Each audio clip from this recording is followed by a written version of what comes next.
nom du service culture du FSJU, au nom de la MIF, nous sommes très heureux de vous accueillir à cette réunion. C'est vrai que on est un jeudi avant un pont et on est avant Shavuot, mais je crois que c'est un sujet important, c'est un sujet d'actualité sur lequel on va parler ce soir. Et je voudrais remercier très chaleureusement tous les membres du service culture du FSJU pour le dynamisme et l'opiniâtreté dont ils ont tous fait preuve, en particulier les petites mains, ceux qu'on ne voit pas devant, c'est-à-dire Fabienne, Déborah. Et je crois qu'aujourd'hui, c'est une soirée très intéressante puisqu'on aura des personnes qui vont vraiment nous apporter des éléments importants dans notre réflexion. Et je vous souhaite à tous une bonne soirée au nom de la MIF, au nom du service culture du FSJU. Je vous remercie. Alors, donc nous allons commencer ce débat. On va évidemment d'abord présenter les intervenants, que je remercie de leur présence. Aujourd'hui, à l'heure d'Internet, tout est plus facile, car si il y a peu de gens dans les salles, sachez que le film de cette soirée sera diffusé dès demain sur le site d'RCJ et très vraisemblablement sur celui de la MIF. Alors, avant de commencer, avant de poser le débat, quelques mots des intervenants. Irène Théry est sociologue, elle est spécialisée dans la sociologie du droit de la famille, de la vie privée. Elle travaille sur les transformations contemporaines des liens entre les sexes et les générations. Dieu sait qu'il y a à faire. C'est une dame qui s'occupe de ces sujets, une sociologue qui s'occupe de ces sujets depuis de très nombreuses années. C'est même peut-être, Irène, mais vous confirmerez ou pas, vous êtes probablement, sans doute, l'une des premières à vous être intéressée, et de cette façon-là, aux mutations de notre société. Et je pense qu'Irène Théry, aujourd'hui, est là, même si je la fais rougir, je vais aller jusqu'au bout de ma pensée, est probablement l'une de nos plus grande sociologue en ce qui concerne ces domaines. Donc c'est un véritable honneur qu'elle nous fait en étant là. Elle vient du Sud pour cette soirée et je suis très honorée de pouvoir vous la présenter. Je ne vais pas faire son CV parce qu'une heure et demie ne suffirait pas. Mais ce que je peux vous dire, c'est qu'elle est beaucoup intervenue, alors avec beaucoup de discrétion, mais avec beaucoup d'influence dans le débat public, en réalisant notamment un certain nombre de rapports, toujours sur ces sujets, des rapports commandés par Martine Aubry, des rapports commandés, me semble-t-il, par Elisabeth Guigou, mais également des rapports commandés par Dominique Bertinotti, alors qu'elle était ministre déléguée à la famille. Dominique Bertinotti, je la présente, en dépit du fait qu'elle ne soit plus à présenter, on la connaît. Ce que vous ne savez peut-être pas, c'est que c'est une éminente historienne aussi. Ça, c'est le côté court, on va dire. Sinon, pour le côté jardin, maire du 4e arrondissement de Paris depuis, pendant de nombreuses années, depuis 2001, ministre délégué donc à la famille. Et on lui doit, d'une certaine façon, la loi sur le mariage pour tous. Ce débat pose plusieurs questions, parce que l'affiliation, c'est plusieurs choses. Cela pose des questions psychologiques, des questions d'éthique, des questions religieuses. Et c'est pour ça qu'on a voulu une sorte de panel. Alors, en ce qui concerne ma présentation, une sociologue, quelqu'un donc qui a vu la transformation de cette société qui est la nôtre, et même si ça la réduit, une politique, c'est-à-dire quelqu'un qui, voyant ces transformations, eh bien, essaie de cadrer tout ça pour que ça ne parte pas à volo, qui fait des lois et qui défend ces lois. Je vais maintenant laisser la parole à ma consoeur, Sabine Mulco, qui va vous présenter les messieurs. Alors évidemment, Paul-Henriette a parlé de sociologie, de loi. Non, on a mis un homme, une femme pour que ça fasse pas comme à la synagogue. Donc, l'idée, bien entendu, on ne pouvait pas faire l'économie d'avoir avec nous ce soir, et c'est un grand honneur, à la fois le côté médical, le côté génétique et le côté éthique. Alors, avec vous, Bernard Kanovitch, j'ai envie de dire qu'on a le côté médecine et éthique. Alors, quand j'ai commencé à préparer cette nuit de la médecine pour vous présenter, partout sur vos bios, on lit tout de suite d'origine lituanienne. J'avoue que ça m'a choquée. Tout simplement parce que... Et en même temps, ensuite, après, il y a écrit « né à Paris ». On est obligé de spécifier que vous êtes d'origine lituanienne et en même temps, vous avez écrit un livre sur le fait d'être juif de France. Itinéraire d'un juif français. Donc j'ai trouvé que c'était quand même assez paradoxal. Les Litvaks ont la capacité de susciter comme ça le débat, l'émotion, et pas l'affrontement en tous les cas, mais soyez sereins, tout va bien. Alors vous avez fait des études de médecine, vous êtes rhumatologue, professeur de faculté, professeur honoraire à Paris 11, ancien chef de service à la Fondation Rothschild, ancien membre du comité consultatif national d'éthique, et c'est ce qui plus particulièrement va nous intéresser ce soir. Vous avez été membre du CRIF, ancien membre du Conseil national du SIDA, président de la Fondation Maïmonide pour le dialogue judéo-musulman. J'espère que je n'ai rien oublié ce soir. Non, il y en a trop, il y en a trop, il y en a trop. Surtout ancien à tous les coups, hein. C'est ça que vous avez remarqué. Alors, sans être ancien, j'ai gardé 3 ouvrages. L'éthique biomédicale, posture ou imposture aux éditions Odile Jacob. Itinéraire d'un juif français aux éditions Bourrin. Et l'appel au dialogue juif et musulman de France avec Dali Boubaker. On ne pouvait pas ne pas citer cet ouvrage. On revient vers vous dans quelques minutes. Avec nous ce soir, j'ai l'honneur de recevoir Jonathan Witzmann. Merci d'être là. Vous êtes professeur de génétique. Je suis aussi d'origine lituanienne. C'est écrit nulle part. Alors anglais, on ne pourra pas le cacher ce soir. Vous êtes directeur du laboratoire d'épigénétique et de destin cellulaire. Vous êtes pour le LabEx Ouamai coordinateur. C'est bien votre titre exact. Alors, moi, j'ai envie de dire que ce soir, vous allez peut-être nous surprendre. Puisque à la fois on va avoir avec Paul-Henriette, on va avoir ce débat. Vous représentez à la fois la génétique, mais en même temps, pour la caméra qui ne peut pas le voir, on va quand même dire que vous portez une kippa. Donc j'avoue que moi, ça m'interroge. Alors on va commencer, maintenant que les présentations sont faites, le débat. Sabine a 100 fois mieux travaillé de moi parce qu'elle a choisi et elle a cité les ouvrages de ses intervenants, ce que je n'ai pas fait. J'y suis allée de façon un peu plus rapide. Dominique, vous avez écrit un livre, Être mère, hein, c'était ça, le titre, Être mère à Paris. Donc c'était les éditions Ok, d'accord. Non, on ne sait plus. Enfin, c'est Être mère à Paris. Si jamais vous tombez sur Être mère à Paris, c'est Dominique Bertinotti. Et alors, il était dans Voilà. La filiation, origine, parenté, le droit face aux nouvelles valeurs de responsabilité gérationnelle. C'est aux éditions Odile Jacob et c'est donc d'Irène Théry. Voilà ce que je vous propose. On leur laisse la parole une dizaine de minutes. Et chacun nous dit ce que c'est que pour lui la filiation, pour voir si déjà on parle de la même chose. Parce qu'avec ce sujet, on est tenté parfois de ne pas parler de la même chose. Donc là, on va poser le débat une bonne fois pour toutes. Pendant 10-12 minutes, chacun nous dit ce que c'est. Et ensuite, on essaye de parler.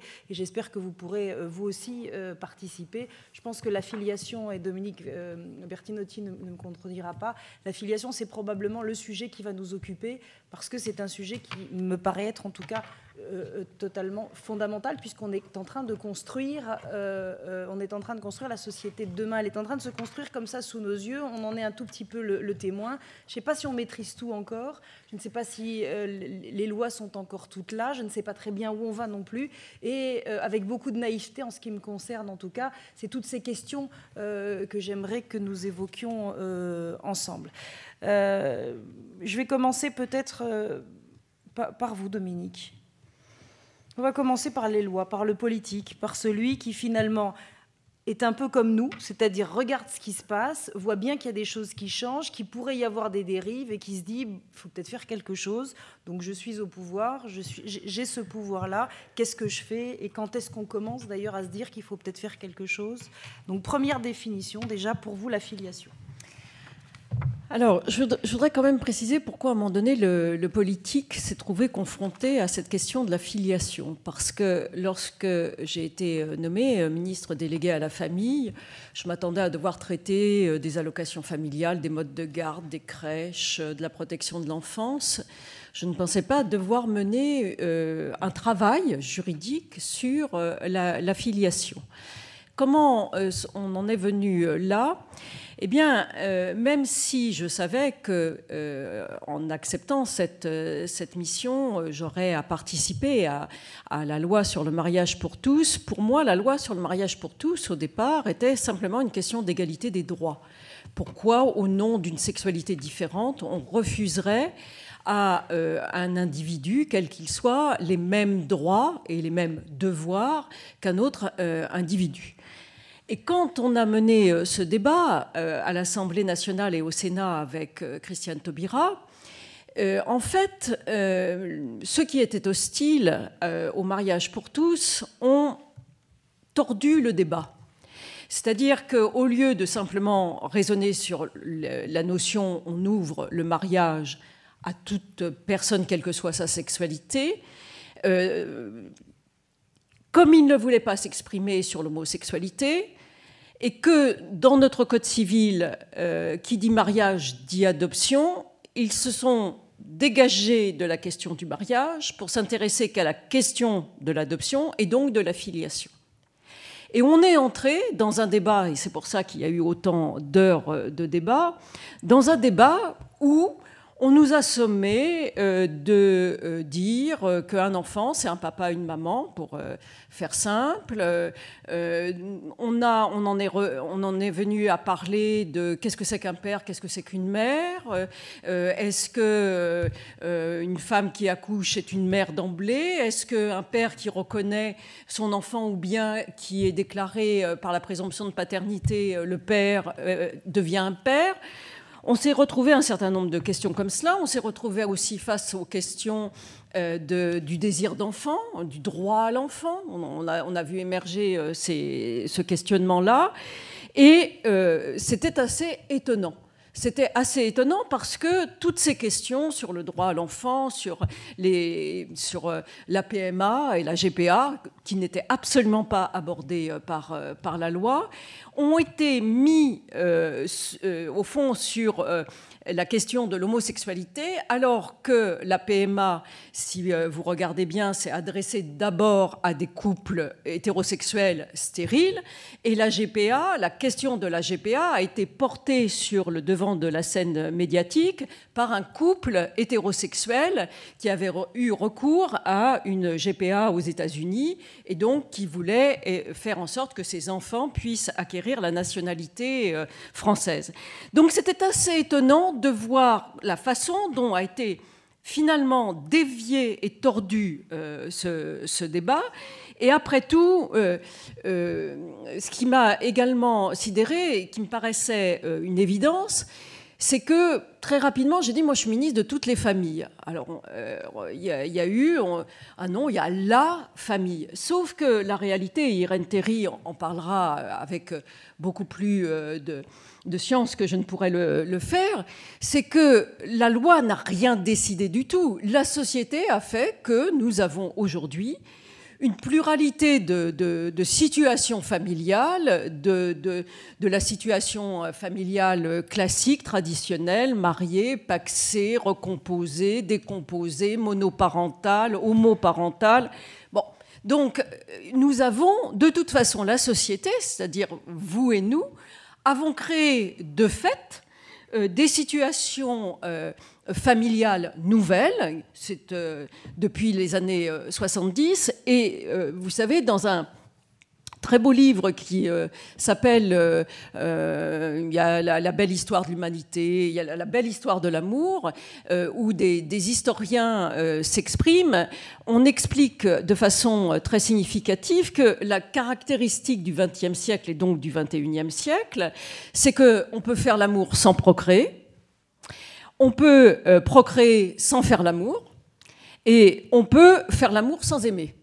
et que on est dans quelque chose qui est totalement nouveau, qui est lié aussi à l'acquisition de nouvelles, je dirais, techniques médicales, qui ont effectivement changé la donne sans que le politique ait eu son mot à dire. Et donc, moi, ce qui m'a beaucoup étonné quand on nous a parlé de PMA, de GPA, de droit à l'enfant, etc., c'était de dire, mais attendez, les sociétés occidentales, parce que ce n'est pas un phénomène spécifiquement français, voilà, on fait des choix. On fait des choix sur...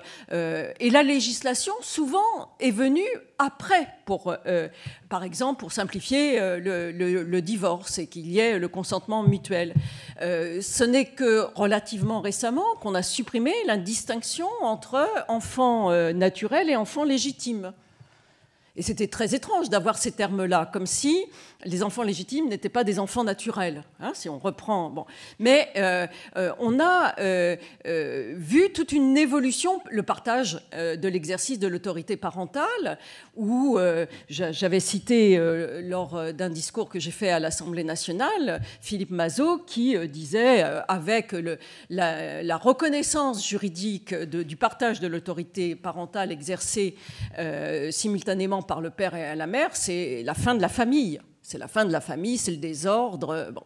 Donc, à la fois, on a, là où a été certainement notre surprise, c'est que précisément, quelque chose qui nous paraissait être simplement la traduction de l'évolution des sociétés et de l'évolution des familles, et en sachant très bien qu'en plus, ces hommes et ces femmes qui adoptent des modèles nouveaux sont très attachés à la famille.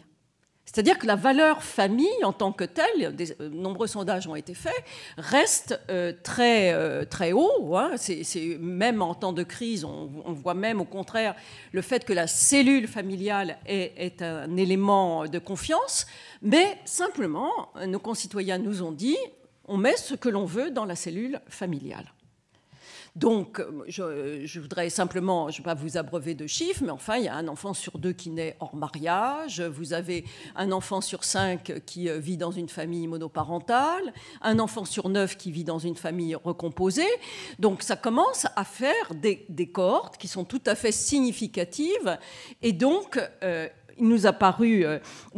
Nous, une fois la loi sur le mariage pour tous, parce que tout cela n'a rien à voir avec la question de l'homosexualité ou de l'hétérosexualité, mais nous nous sommes dit, puisqu'il y a tant de questions sur la filiation, est-ce que finalement, prenons l'ensemble de ces sujets qui se posent autour de la filiation, et donc commençons à poser un certain nombre d'interrogations. Alors, effectivement, on a... D'abord, moi, je suis partie du principe qu'au fond, au travers des manifestations qui s'étaient exprimées contre la loi sur le mariage pour tous, j'étais très étonnée de voir de jeunes couples qui étaient contre le mariage des homosexuels. Et en fait, c'est assez intéressant de s'interroger pourquoi il y a eu une telle opposition, et en particulier de milieux jeunes. C'est qu'à un moment donné, effectivement, quand on est enfant, qu'on est dans une famille décomposée, puis recomposée, quelquefois qui se redécompose, effectivement, est-ce que la place des adultes qui concourent à l'éducation des enfants est définie par la société ? Question importante, puisque ça veut dire qu'aujourd'hui, force est de constater qu'un enfant, de plus en plus d'enfants sont accompagnés, élevés, éduqués, vous choisissez le verbe que vous voulez, par une multiplicité d'adultes. Est-ce que la société reconnaît que le père ou la mère, ou bien reconnaît aussi le rôle que peut jouer des adultes qui concourent à l'éducation, à l'instruction, à la formation intellectuelle, culturelle de ces enfants. Et je me souviens d'un article de Paul Thibault dans Le Monde qui dit une chose qui m'est apparue très, très, très juste. Ce que l'on ne peut ni ne veut vraiment empêcher, il faut l'organiser, l'encadrer, le faciliter. Et il parlait de la loi, il était à demi favorable à la loi sur le mariage pour tous. Il met « Nous sommes dans un entre-deux actuel hypocrite, ni interdiction ni organisation ». Eh bien, effectivement, de notre côté, nous avons pris le parti de l'organisation. C'est-à-dire de dire qu'il vaut mieux définir des règles, des cadres, qui définissent les rôles de chacun. Après, on rentre ou on ne rentre pas dans ces cadres. Je pense qu'on aura l'occasion de reparler, par exemple, du statut du beau-parent. Il ne s'agissait pas d'imposer ni quoi que ce soit, mais de dire aux adultes, vis-à-vis de l'enfant, vous avez la possibilité de définir le rôle de chacun, de définir le rôle du père, de la mère, mais aussi du beau-père ou de la belle-mère. Voilà. Et puis, évidemment, ce qui a fait grimper au rideau, c'est lorsqu'a été évoquée la question de la PMA et de la GPA. Parce que, du coup, a été lié à cela le fait que est-ce qu'un enfant a droit à la connaissance de ses origines ? Et là, quand vous ouvrez cela, vous ouvrez la boîte de Pandore. Et en même temps, c'est déterminant. Je vais être très caricatural. On est à une ère de la transparence. Tout doit être transparent. Quand vous achetez une lessive, une boîte de conserve, il doit être marqué sur la boîte ou le paquet absolument tout ce que ça contient. Et si on ne l'a pas, c'est qu'on nous cache des choses. Mais quand on arrive sur la connaissance des origines, est-ce qu'on est né de PMA, est-ce qu'on est né de GPA, est-ce qu'on a été adopté ? On s'aperçoit qu'il y a des réticences très fortes pour dire oui, un enfant a droit à la connaissance de ses origines. Et là, on a ouvert un champ qui a justement placé l'enfant dans une situation où il est considéré comme un citoyen à part entière, même si étant petit, il doit être protégé, mais les adultes n'ont pas de droit supérieur sur l'enfant. L'enfant a aussi des droits. Donc, s'est posée la question de la levée de l'anonymat des dons de spermatozoïdes. Ça pourrait se poser pour les ovocytes. Ensuite, la GPA. Qui en plus rajoute d'autres questions encore plus complexes que la PMA. Et ce qui est très étonnant, c'est que le politique doit être, je dirais, conscient d'une chose. Quand, par exemple, nous avons fait le Pacs, on pensait que c'était pour régler la question de l'union des homosexuels. Aujourd'hui, 90% des Pacs sont faits par des couples hétérosexuels. C'est-à-dire qu'on voit qu'à un moment donné, vous pouvez faire une loi, la société s'en empare et, au fond, l'utilise. C'est un outil. C'est un outil. Le Pacs a été... alors, on voit des couples qui commencent sans être mariés, qui, après ce Pacs, certains se dépaxent, mais d'autres passent du Pacs au mariage. Donc, on a des situations. Et il est important que dans cette diversité des situations, il puisse y avoir un cadre juridique, et c'est là où le politique a une responsabilité. La PMA et la GPA, je le répète, là aussi, on le lie à la question de l'homosexualité, mais la PMA et la GPA, ça a été institué pour des couples hétérosexuels.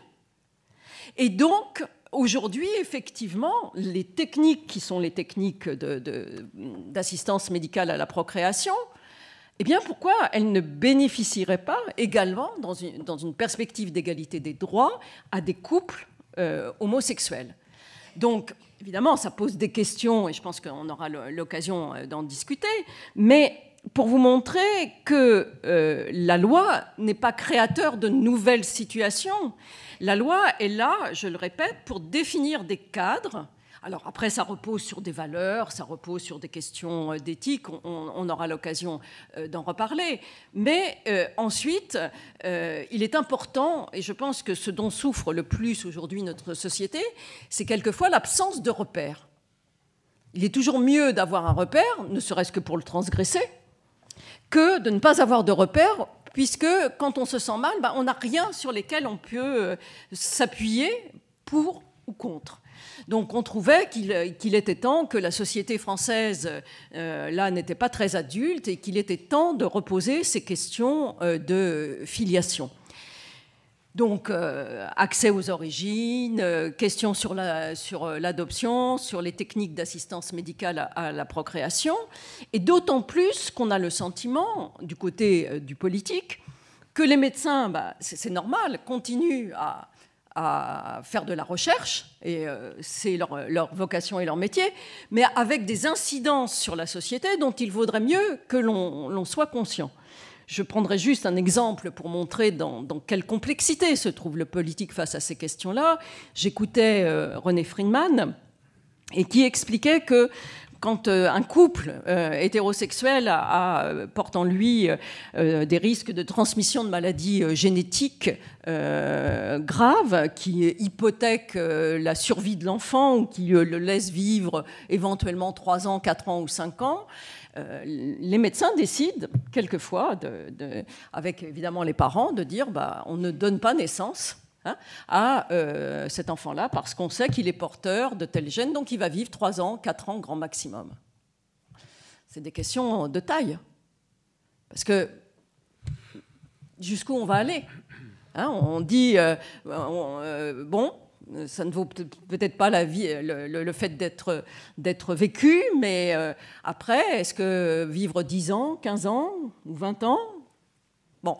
Donc il vaut mieux, il ne s'agit pas de dire si nous, on n'est pas du tout dans le bien ou le mal, mais on est dans une société démocratique, on est dans une société de droit.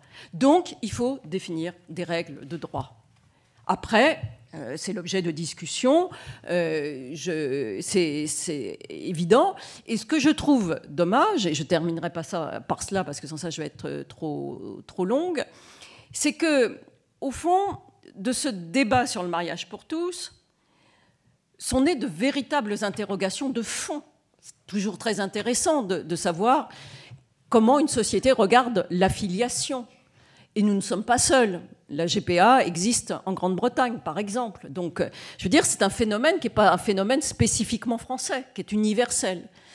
Et nous avons loupé, et je le dis très clairement, l'occasion de mener, avec l'ensemble de la société française, une véritable réflexion sur, justement, l'évolution de l'affiliation. Je vais terminer par cela, parce que ça va mettre la polémique. Est-ce que l'affiliation n'est pas simplement biologique? Il y a aussi l'affiliation sociale. Et quelle part on accorde à l'affiliation biologique et à l'affiliation sociale? Et ça a été le vrai débat, qui aujourd'hui s'est un peu remis dans les sables. Mais de toute façon, on n'échappera pas à cette question-là, parce que ce sont des questions, évidemment, de dessein de l'humanité qui sont fondamentales. Voilà ce que je pouvais dire comme politique, dans un premier temps. Alors, après le politique, on va passer la parole à Bernard Kanovich pour nous expliquer pour lui ce qu'est l'affiliation. On va passer donc du côté plus médical. Science, éthique, sociologie et politique, c'est effectivement beaucoup. Et c'est vrai que l'affiliation, elle touche un peu à tout ça. Le médecin, néanmoins, il n'est pas uniquement spectateur, vous l'avez dit très bien, Madame le Ministre, il incite également, il crée, il propose quelque chose. Alors, je voudrais intervenir sur 2 points et faire quelques remarques sur l'historique un peu linéaire que vous nous avez tracé, concernant notamment les différentes formes de procréation, l'homosexualité et la grossesse pour autrui. En commençant à l'envers et en rejoignant le premier point sur lequel je voulais intervenir, dire un fondamental.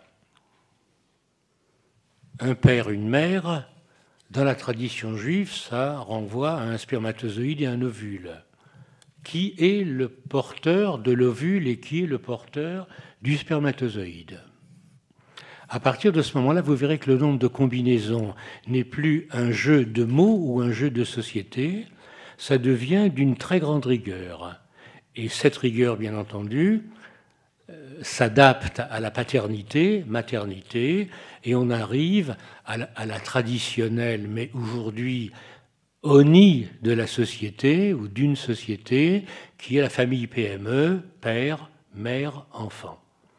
Au niveau du fondamental, et je vais très vite, un couple homosexuel et infertile Ce n'est pas une opinion, ce n'est pas un souhait, c'est une constatation médicale.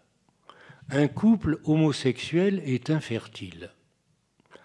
Alors, la stérilité, c'est sans aucun doute la discipline, la spécialité qui a fait le plus de progrès. Il y en a d'autres, mais le plus de progrès depuis les années 60, 70.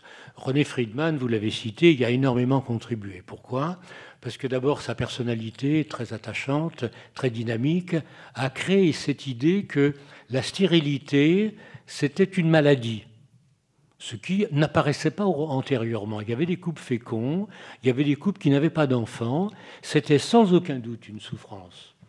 On ne s'exprimait pas, on ne le disait pas. René Friedman a popularisé cette idée de maladie, de la stérilité-maladie. Stérilité, maladie, alors voilà, le médecin intervient, et s'il peut intervenir, il doit le faire. Le médecin intervient dans une maladie. Je n'ai pas vu que l'homosexualité, homme ou femme, l'était. Donc ça pose déjà le problème de ce que la médecine a à dire par rapport à des procréations qui sont un peu exotiques.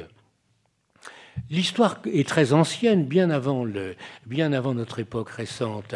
Elle commence avec Pincus lorsqu'il démontre qu'on peut dissocier la ponte ovulaire et la sexualité. Première rupture. Et alors après, les ruptures ont été en cascade, jusque séparer la grossesse et les parents, séparer la mère de l'enfant, séparer le ventre, n'est-ce pas, l'utérus lui-même, de la maternité. Et puis enfin, beaucoup plus récemment, si on compte, je crois qu'un humoriste disait, il avait raison, peut-être qu'il était médecin quand même, il disait qu'on peut compter jusqu'à 5 parents pour fabriquer un enfant. Le porteur de l'ovule, le porteur du spermatozoïde, ça fait 2. Les spermatozoïdes d'accueil et ovocytes d'accueil, ça fait 4. Et puis un 5e qui peut être le père, celui qui élève l'enfant.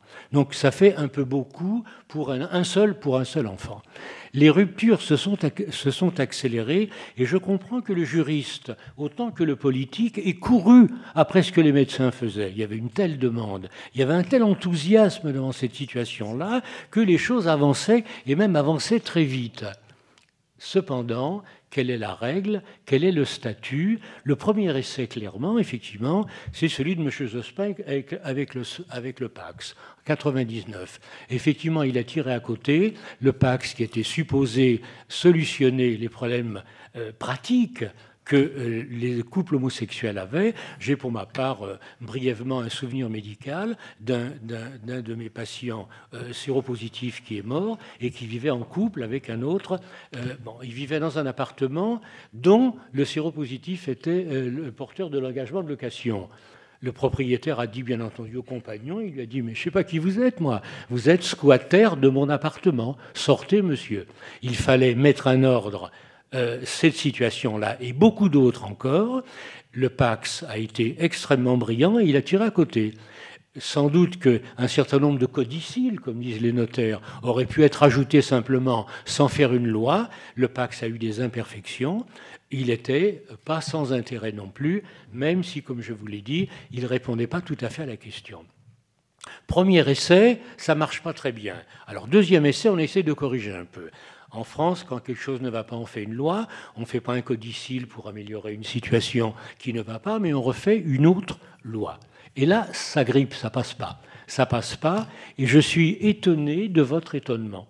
Ça ne passe pas parce que la société ne passe pas. Je veux dire, c'est pas quelque chose qui est familier, c'est pas quelque chose qui, regardez encore aujourd'hui, la société accepte mal les passages en force. Aujourd'hui, il y a une pédagogie de toute chose. Le médecin doit expliquer ce qu'il fait. Vous disiez, le fabricant de boîtes de sardines, il doit marquer quelle est la provenance de ce... Très bien. Le malade vous interrogera sur le contenu du médicament que vous avez marqué sur votre ordonnance. Et quel est le contre-effet, quelles sont les difficultés possibles. Et vous devez bien entendu répondre à toutes ces questions-là. Le passage en force n'a pas marché et on est arrivé à une situation qui est aujourd'hui une situation regrettable, bloquée.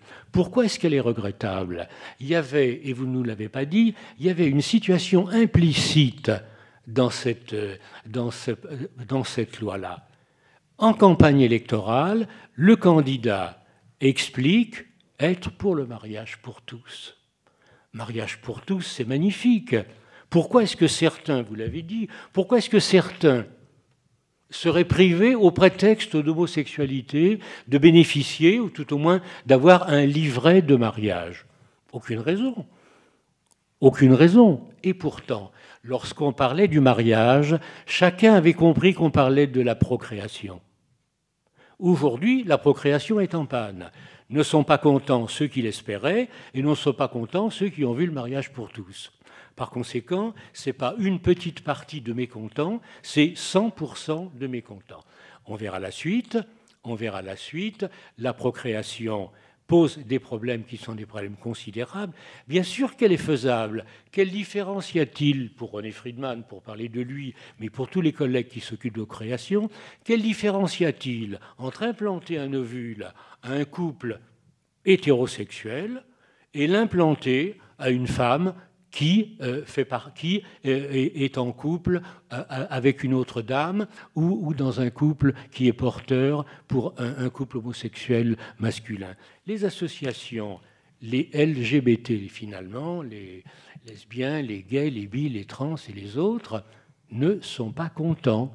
Ça se traduit effectivement par un désamour aujourd'hui, dont je ne connais pas du tout, je ne suis pas politologue, ce n'est pas à moi d'analyser quelle sera la suite au plan politique, je parle de la politique nationale. Tout ceci repose sur une ambiguïté qui est une ambiguïté considérable. Deuxième point, les traditions religieuses en France, soyons clairs, les traditions juives, on a dit lituanien, je suis juif lituanien, de parents lituaniens, qui étaient en fait apatrides. Vous savez, la Lituanie, c'est pas grand-chose. La Lituanie a disparu entre-temps, donc je suis né apatride de fils d'apatride.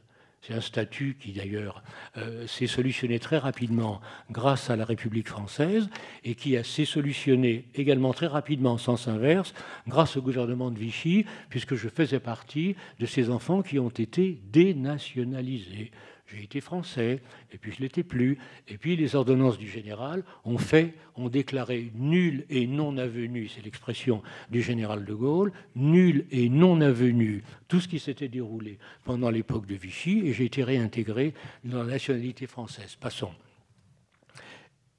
La Bible connaît la stérilité, c'est même la première maladie qui apparaît dans la Bible.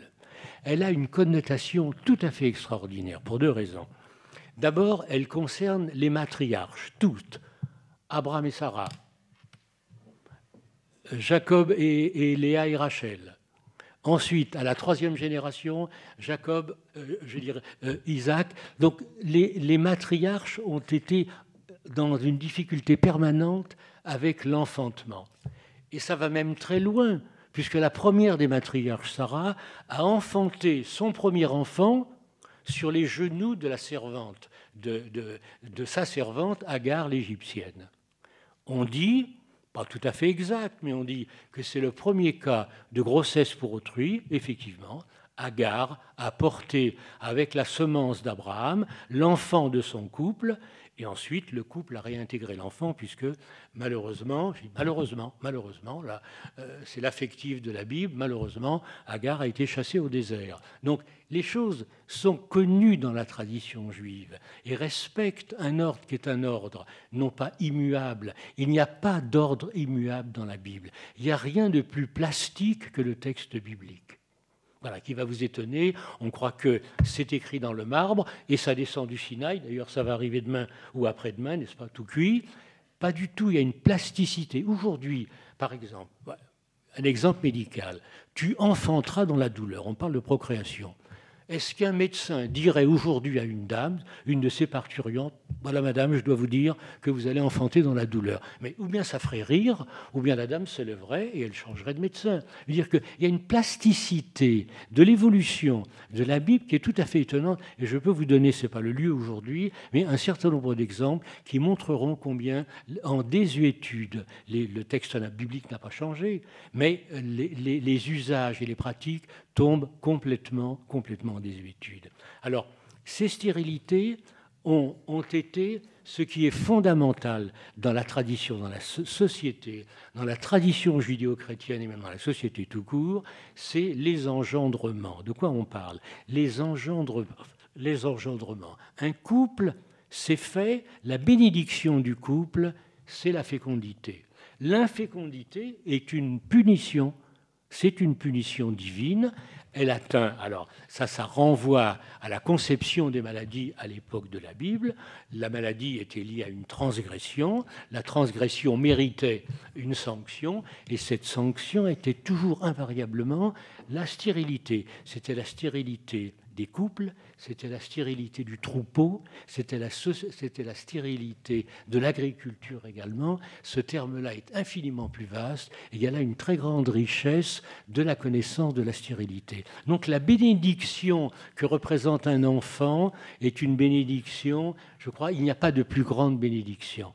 On est tous père, grand-père et à différents niveaux concernés par ça. C'est une très grande bénédiction et il n'est bien entendu pas question de limiter ce qui est la fécondation. Il n'empêche que pas n'importe quoi, sinon on en arrive à la réunion d'aujourd'hui et à d'autres qui suivront dans d'autres instances, c'est que les problèmes de la filiation sont des problèmes graves.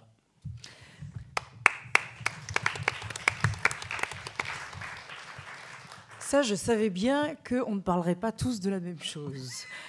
Dominique et Bernard viennent de nous faire une démonstration en bonne et due forme. Irène, ça va être à vous. Alors, je vais vous poser évidemment la même question, mais en même temps, ce qui était extrêmement intéressant dans les déclarations de Dominique sur la position finalement du politique qui se doit effectivement soit d'interdire, soit de permettre, mais si elle permet, eh bien effectivement de mettre des cadres, et l'intervention de Bernard qui a ramené et Dieu dans tout ça. Finalement, c'est vrai que celui-là, on en a moins parlé que les autres et qu'il a aussi une place puisque dans ces familles traditionnelles qu'on connaissait au moins au 19e siècle, au début du 20e siècle quand même un peu aussi, c'est vrai que la bénédiction était la bénédiction des dieux, qu'ils soient chrétiens, juifs ou autres. Et c'est vrai que finalement, c'est de lui dont on parle le moins, et pourtant, à mon avis, qui doit faire aussi peut-être descendre un certain nombre de personnes dans les rues. Donc Irène, je me tourne vers vous, et avant de vous laisser dire exactement ce que vous voulez dire, moi j'ai juste envie de vous demander, parce que je trouve ça absolument passionnant, comment ça a bougé ces 30 dernières années? On part des années 70 à maintenant. Pourquoi est-ce que ça vous a intéressé aussitôt et comment est-ce que ça a évolué? Qu'est-ce que vous avez vu bouger? Et évidemment, quelle est aujourd'hui votre analyse et votre position? Alors, tout d'abord, merci de m'avoir invitée. Je suis accablée par la montée de l'antisémitisme et tout ce que je peux faire pour contribuer de ma place à lutter contre cette montée de l'antisémitisme, je le ferai. Ma réflexion, elle est indépendante de toute affiliation religieuse. Je parle ici en tant que sociologue, particulièrement intéressée par les questions d'anthropologie. Vous avez dit que j'habitais dans le Sud. J'habite pas seulement dans le Sud, j'habite à la campagne. Et depuis 15 jours, je m'intéresse à une petite famille très particulière. C'est une famille de mésanges charbonnières qui a élu domicile entre un vieux volet et la fenêtre d'une des chambres de ma maison. Et donc, j'ai pu voir, ainsi que toute ma famille, ce couple, après avoir fabriqué un nid par un petit interstice du volet, y pondre 8 œufs, voir naître 8 petits, qui ont pris leur envol pas plus tard qu'hier après-midi. Et donc, évidemment, c'est pour une famille assez formidable d'avoir ce spectacle. Et donc, on disait la famille des oiseaux. On allait les voir le matin, etc. Et on disait le père, la mère. Les mêmes mots qu'on emploierait pour nous. Et donc, je me saisis de ce beau souvenir pour vous dire donc, que chez les oiseaux, il n'y a pas, de notre point de vue de sociologue ou d'anthropologue, de système de filiation. On emploie les mêmes mots. On disait le père, la mère. Mais il n'y a pas ce que nous appelons un système de filiation parce que, par ce terme précisément, ce que nous entendons, c'est un lien spécifiquement humain qui n'existe que dans des sociétés humaines, c'est-à-dire des sociétés qui vivent de langage, de règles, de signification. Et c'est donc le lien de filiation, il n'existe que dans un système symbolique de parenté, médié par des statuts. Chez les mésanges charbonnières, il n'y a pas de statut. Il y a un géniteur, il y a une génitrice, il y a des instincts, il y a des tas de choses qui m'ont émue et qui ne sont pas sans me faire penser à des choses que je peux ressentir. Mais il n'y a pas l'idée qu'on fait quelque chose en tant qu'on se réfère à un système de règles, de représentation, et en tant qu'on a endossé un statut qui fait qu'on a un lien de filiation fait de droits, de devoirs et d'interdits. C'est cette référence à la règle et à la signification qui est spécifique du lien de filiation. Alors ce lien de filiation, il est variable selon les systèmes de parenté, donc il n'y a qu'une façon de procréer, mais il y a une diversité des systèmes de parenté qui intéressent les sociologues et les anthropologues. Alors ce qui nous frappe sur le système de parenté occidental, c'est qu'il connaît aujourd'hui une véritable métamorphose. Et effectivement, c'est une bonne entrée en matière que de partir de l'homoparentalité, parce qu'il était tout simplement inconcevable, il y a encore 15 ans, qu'un enfant puisse avoir deux pères ou deux mères.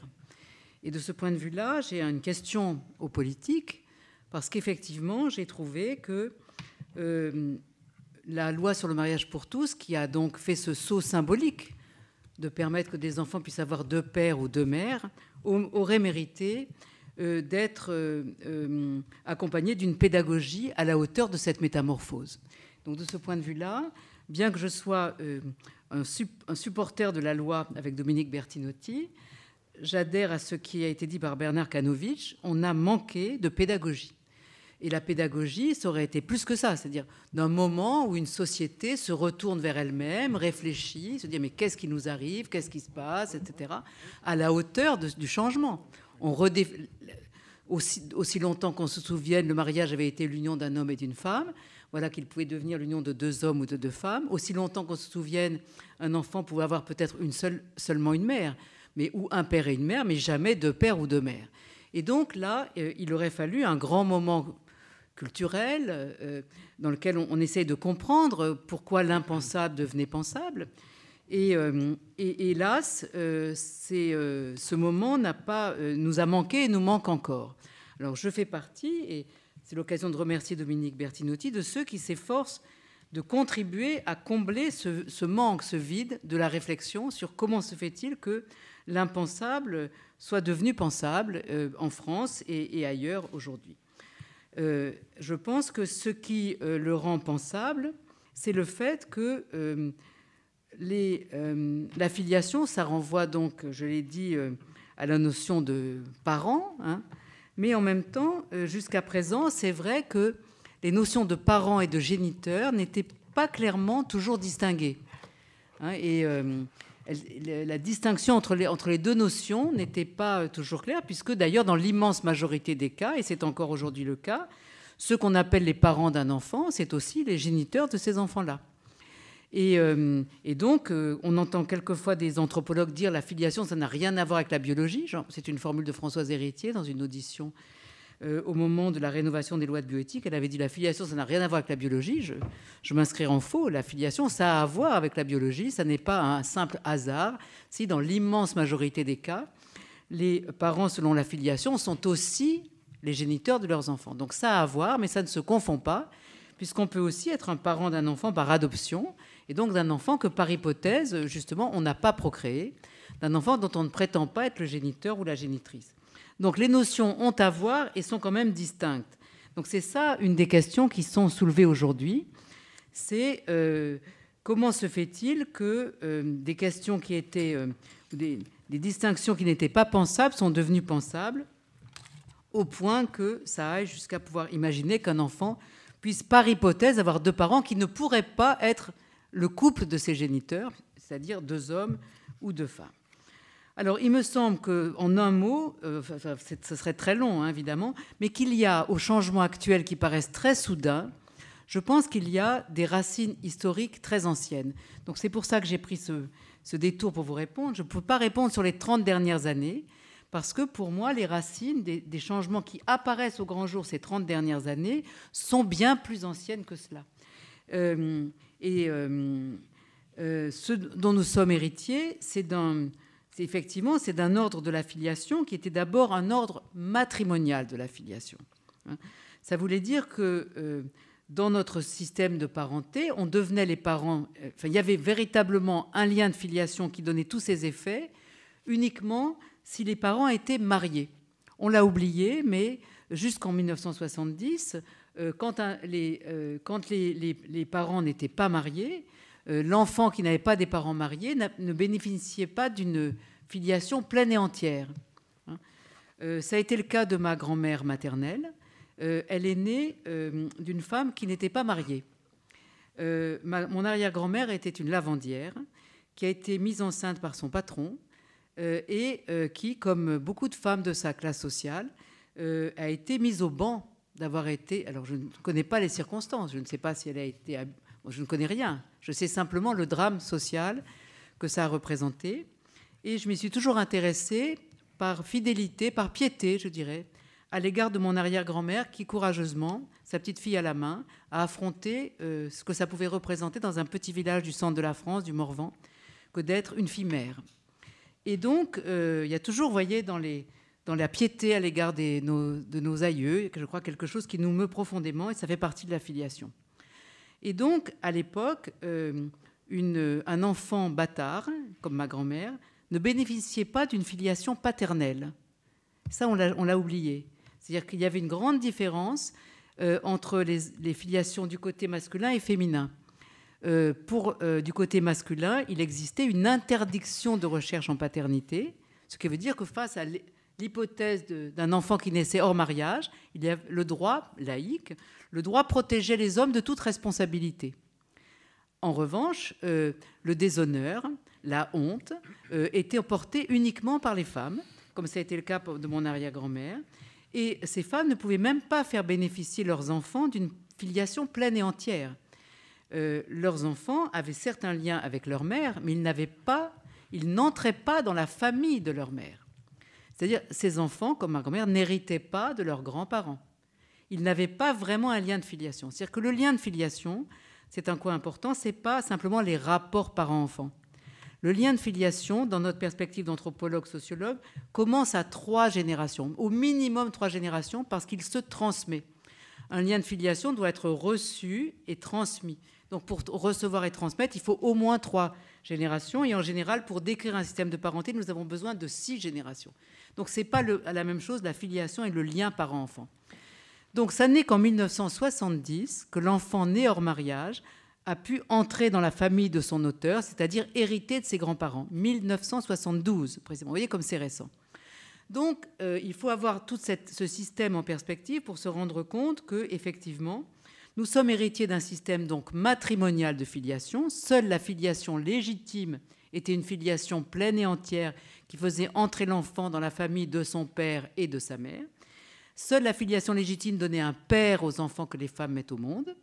Et enfin, dans cette filiation légitime, l'établissement de la filiation maternelle et paternelle ne se faisait pas de la même façon. Il y avait une asymétrie très grande entre la filiation côté femme et côté homme qu'on a oublié. La mère est celle qui accouche. Donc c'est l'accouchement qui fait la mère. Le père est celui que les noces désignent. Le père est celui que les noces désignent. C'est le statut matrimonial qui fait le père.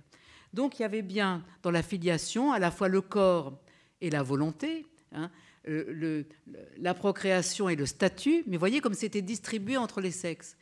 La femme devenait mère en accouchant et le mari devenait père en étant le mari de celle qui accouchait. Alors tout ça, c'est un héritage très puissant, très profond, sur lequel on s'interroge peu, mais qui a été profondément et progressivement remis en question, je pense déjà dès le 19e siècle, quand on a commencé à s'intéresser au sort justement des enfants naturels, des enfants bâtards, des filles mères.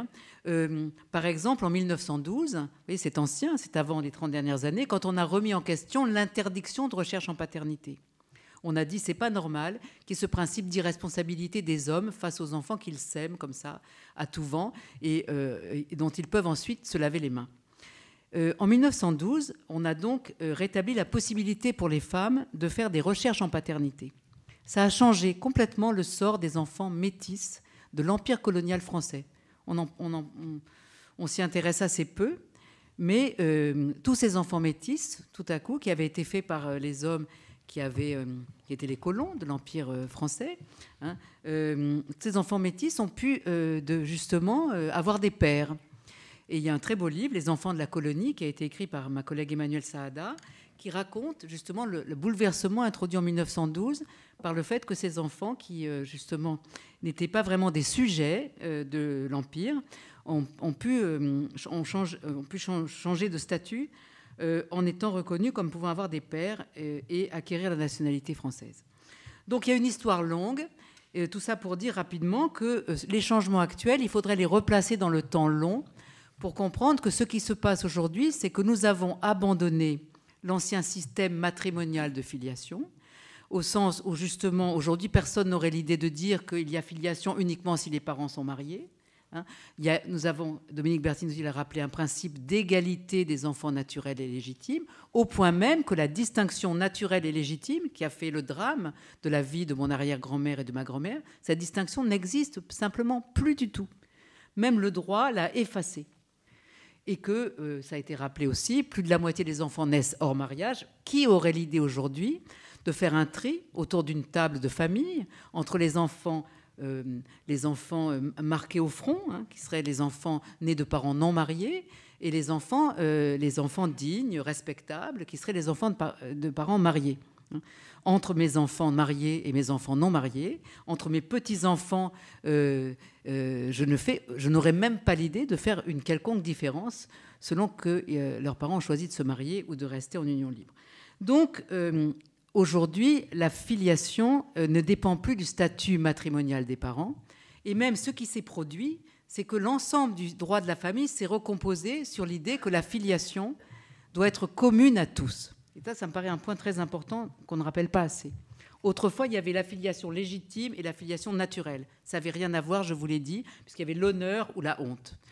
Il y avait la filiation maternelle et la filiation paternelle. D'un côté, la volonté et la liberté aussi du volontarisme, et de l'autre, au contraire, l'assignation à la loi du corps, on va dire. Aujourd'hui, le lien de filiation, il est commun à tous, qu'on soit marié ou non marié, unis ou séparés, hommes ou femmes, les droits, les devoirs de la filiation sont les mêmes. C'est un immense bouleversement dont on parle peu, une révolution de velours, que la filiation est devenue un lien dont la définition, les droits, les devoirs, les interdits sont communs à tous les enfants. Un principe très fort d'unité. Et la filiation, c'est également le lien, je crois qu'on peut dire, le lien humain le plus investi. Alors, ça peut paraître étonnant, on va dire, mais non, il y a des liens plus investis. Il n'y a qu'un lien aujourd'hui, dans notre société, hein, je parle en général et très rapidement, il n'y a qu'un lien aujourd'hui qui est censé durer la vie entière, quoi qu'il arrive. C'est le lien de filiation. Le lien de mariage, il n'est pas censé durer. On aimerait qu'il dure la vie entière, mais en même temps, chacun comprend que finalement, si l'amour n'est plus là, si le mariage n'est plus qu'une coquille vide, eh bien, il y a la possibilité d'un divorce, et on sait qu'un mariage sur deux termine par un divorce. Donc il y a, dans un monde où on peut tout perdre, l'amour de son conjoint, son travail, sa maison, où tout peut ce à quoi on croyait peut disparaître, il y a un lien dont nous disons, celui-là, à aucun prix, dans aucune circonstance, ne devra être mis en question, c'est le lien de filiation. Je resterai ton parent, quoi qu'il arrive, quoi qu'il t'arrive. Hein. Et il y a toujours l'image, voilà, que finalement, quand tout le monde vous aura abandonné, eh bien, il restera votre père, votre mère. Donc, c'est un lien très investi, et c'est aussi pour ça qu'il est tellement, je crois, âprement disputé. Alors, ce lien très investi, qui est commun à tous, ce que nous essayons de dire dans le rapport que j'ai remis à Dominique Bertinotti, c'est que nous devrions être capables de comprendre que tout en étant commun, il peut être en même temps pluriel. Et c'est le point sur lequel je termine. Le contenu du lien est aujourd'hui commun à tous, les droits, les devoirs, les interdits. En revanche, la modalité d'établissement du lien ne devrait plus être unique. Et nous soutenons l'idée, je soutiens l'idée qu'il y a trois façons d'établir un lien de filiation et qu'il devrait y avoir trois façons reconnues en droit, ce qui n'est pas le cas aujourd'hui. Première façon, hein, il faut toujours, pour établir un lien de filiation, endosser le statut de parent. Première façon, eh bien, la modalité d'établissement selon la filiation charnelle. Je me reconnais parent de cet enfant, j'endosse le statut de parent parce que je l'ai fait. Marié, pas marié, homme, femme, parce que je l'ai fait. C'est une première façon de devenir parent et c'est évidemment la plus fréquente. Mais il y a une deuxième façon de devenir parent, qui n'a rien à voir. Je me reconnais parent de cet enfant que je n'ai pas fait, que je ne prétends pas avoir fait parce que je l'ai adopté. Et vous savez que pendant très longtemps, l'adoption n'a pas été valorisée pour elle-même. On ne disait pas aux enfants qu'ils avaient été adoptés. De plus en plus, on valorise le geste d'adopter, l'adoption pour elle-même, comme une filiation pleine et entière. Et donc, tout ce qui était une façon de cacher l'adoption est en train a été profondément remis en question. Et on considère donc que la modalité d'établissement de la filiation par l'adoption est aussi digne, a autant de valeur, le geste d'adopter l'enfant qui n'est pas le sien, de le considérer comme le sien, a autant de valeur que le lien charnel. Et puis, il y a une troisième façon de faire des enfants, et c'est là, et de devenir parent et d'établir un lien de filiation, et c'est là celle qui concentre tous les problèmes, c'est l'engendrement avec un tiers donneur. Je me reconnais parent de cet enfant, j'endosse le statut de parent d'un enfant que nous avons, dans notre couple, engendré avec l'aide d'une tierce personne. Cette tierce personne, ça peut être un donneur de sperme, ça peut être une donneuse d'ovocytes, ça peut être, dans certains pays, une donneuse de gestation, dans les pays qui autorisent la gestation pour autrui. Et là, cette troisième façon d'établir le lien de filiation, elle ne peut pas être ramenée à la procréation, puisque dans ce couple, l'un a procréé et l'autre pas. C'est en particulier le cas des couples hétérosexuels où il y a un des deux qui est stérile.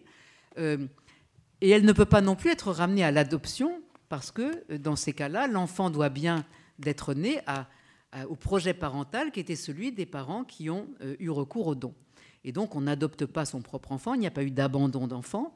Donc, on est vraiment dans une troisième modalité sui generis, l'engendrement avec un tiers donneur. Et je termine là-dessus, que le problème aujourd'hui majeur qu'on devrait traiter, c'est que nous organisons ces engendrements avec tiers donneur. Bien sûr, ils existent depuis la nuit des temps et depuis...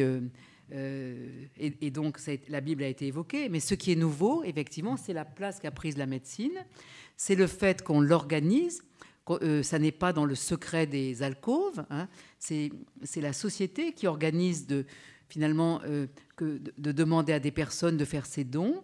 Et donc, le problème, c'est que nous organisons ces engendrements à trois, on va dire, et en même temps, nous ne les assumons pas au plan de l'institution de la parenté et de la filiation. Nous maquillons ces engendrements à trois en procréation du couple receveur. Nous faisons passer les pères stériles pour les géniteurs des enfants, etc. Et je pense que c'est là qu'il y a un problème avec le modèle bioéthique français. C'est un modèle où l'engendrement avec un tiers donneur est organisé sans être assumé. Et le jour où nous l'assumerons, comme le font beaucoup d'autres pays autour de nous, les Anglais, etc., je crois que beaucoup des problèmes de l'homoparentalité se poseront beaucoup plus calmement, parce qu'on admettra effectivement que le couple des parents peut être... on peut être parent sans être le couple procréateur, parce que c'est justement avec une tierce personne que l'on a pu engendrer l'enfant. Merci. Alors, avec vous, Jonathan Wiesmann, j'imagine que la filiation va déboucher aussi sur autre chose que les parents homosexuels. Le débat reste entier. Évidemment, quand on parle de filiation et quand on voit vos travaux, on ne peut pas oublier l'identité, donc de la molécule à l'individu. Tout ce que vous faites au niveau de l'interdisciplinarité pour des équipes dans ce domaine, notamment avec WIAM, qui est un travail, j'ai envie de dire, majeur, très important dans le paysage français, évidemment qui prend en compte les évolutions sociétales dont a parlé Madame Thierry. Mais moi, ce que j'ai envie de vous demander, c'est votre définition, bien entendu à vous, de la filiation, mais aussi votre responsabilité en tant que chercheur. Merci beaucoup. Merci pour l'invitation. Sabine m'a invité de surprendre, donc je crois que je vais surprendre parce que j'avais écrit quelques idées qui sont vraiment très différentes de ce qui a été prononcé, mais il y a des liens. Juste avant que je commence, je dois dire que je ne représente pas mes collègues de l'Université Paris Diderot ou de CNRS. Je suis chercheur, mais je ne représente personne. J'aime pas les titres parce que ça met les gens dans un casier, généticien, chercheur. Je suis aussi enseignant, je suis père, je suis fils, mais je ne représente ni mes enfants ni mon père. Je représente que ma femme m'a dit sois toi-même. Donc je vais donner un avis très personnel. Je suis fasciné, je dirais, vous allez voir, peut-être obsédé par les lettres. Ma vie entière est focalisée pour comprendre l'importance des séquences des lettres qui définissent nos identités. Si je dois me donner une définition, je dirais je suis ni généticien, professeur, directeur de centre d'épigénétique, etc. Je suis un homme de lettres. Et je suis particulièrement fasciné par 2 alphabets. Les 2 sont essentiels pour la transmission. J'ai reçu tous les 2 alphabets de mes parents et je transmets les 2 à mes enfants. Et l'ordre de ces lettres dans les 2 alphabets définit qui suis-je, who am I, et l'essence de moi-même. Le premier alphabet a 4 lettres. A, G, C, T, c'est adenine, guanine, cytosine, thymine. C'est les lettres de l'ADN, le molécule de la vie. Et nous avons tous dans chaque cellule 3 milliards de ces lettres, A, G, C, T, qui sont ce qu'on appelle le génome humain. Et la différence entre l'ordre de ces lettres, les 3 milliards de lettres, vont faire la différence entre nous et ce qu'on transmet à nos enfants via le sperme et l'œuf, mélangé avec le partenaire qu'on avait choisi. L'autre alphabet a 22 lettres. Ça commence avec la lettre Aleph et elle finit avec la lettre Taf. C'est les lettres de la Torah, de la Bible, c'est les lettres du peuple juif depuis les millénaires. Et les différences entre ces lettres, c'est ce que définit qui nous sommes. Ils sont transmis d'une génération à l'autre. Et avec d'autres langages, le français, l'anglais, le lituanien, etc. Le mot, donc, si vous me permettez, je vais dire quelques mots en hébreu parce que c'est important. Et c'est une introduction un peu longue, mais vous allez voir qu'on va revenir à les idées que je partage avec vous. La première lettre est Aleph, la dernière lettre est Taf. Et si on met les 2 ensemble, et entre les 2, on met la lettre Vav, qui est une lettre de lien, on a le mot Hot, qui est le mot de lettre. Donc, la lettre est l'Aleph du début jusqu'à la fin. Je commençais avec cette introduction pour dire que je passe ma vie à étudier ces lettres. Dans le laboratoire au travail, c'est les lettres de l'ADN qu'on étudie en tant que généticien. À la maison, le week-end, c'est les lettres de la Torah que je partage avec mes amis et mes enfants. Il y a un contraste, je crois, on m'a posé des questions hier sur le radio, entre science et religion. Et la science pose la question comment. Et la religion et aussi d'autres disciplines essaient de poser les questions pourquoi. C'est des approches différentes, mais les deux disciplines, les deux aspects ont des choses en commun. Tous les 2, religion et science, aiment poser des questions et débattre les réponses. Tous les 2 regardent les textes anciens qui expliquent. Et tous les 2 ont plein d'opinions différentes. Tous les 2 focalisent sur les détails. tous les deux, sciences et religion devraient être faits avec honnêteté et vigueur. Et tous les deux essaient d'apprendre les leçons pour améliorer le monde dans lequel on vit. Une chose que j'ai appris d'étudier ces lettres, l'ADN et les lettres d'hébreu, c'est que les petits changements peuvent avoir les très grandes influences sur la sens. Dans la génétique, un changement d'une seule lettre, ce qu'on appelle une mutation, peut être à l'origine d'une maladie qui serait transmise d'une génération à une autre. Et en hébreu aussi, la différence d'une seule lettre, les rabbins, les enseignants passent beaucoup de temps de focaliser sur les petits changements de lettres qui changent le sens. En hébreu, les voyelles, en fait, le sens de le mot vient des voyelles qui sont ajoutées autour des lettres, un peu comme les accents en français, qu'on peut avoir les mêmes lettres qui ont des sens très différents. Je vous donne un exemple. L'ilmod et le lamed, c'est les mêmes lettres. Une veut dire apprendre, l'autre veut dire enseigner. C'est peut-être le même mot, d'apprendre et de enseigner. Donc c'est un peu la... Et c'est juste les changements dans les voyelles qui changent le sens. Pourquoi je dis tout ça? C'est parce que les lettres d'ADN ou de l'hébreu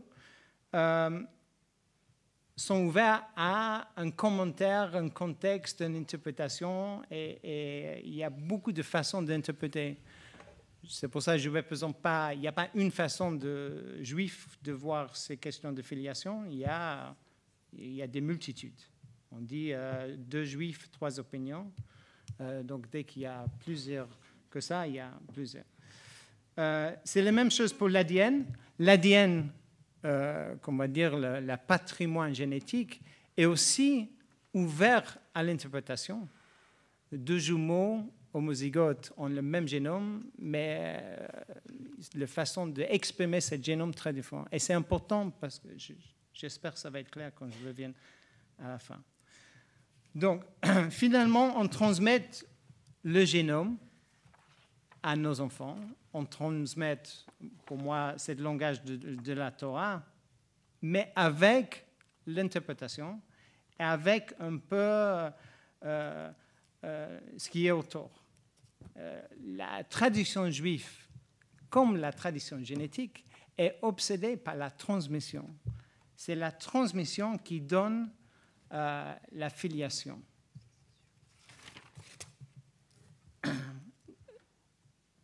Bon, j'aimerais juste dire un peu plus en détail sur cette transmission, ces deux alphabets, en commençant par l'hébreu, et je vais revenir à la génétique à la fin.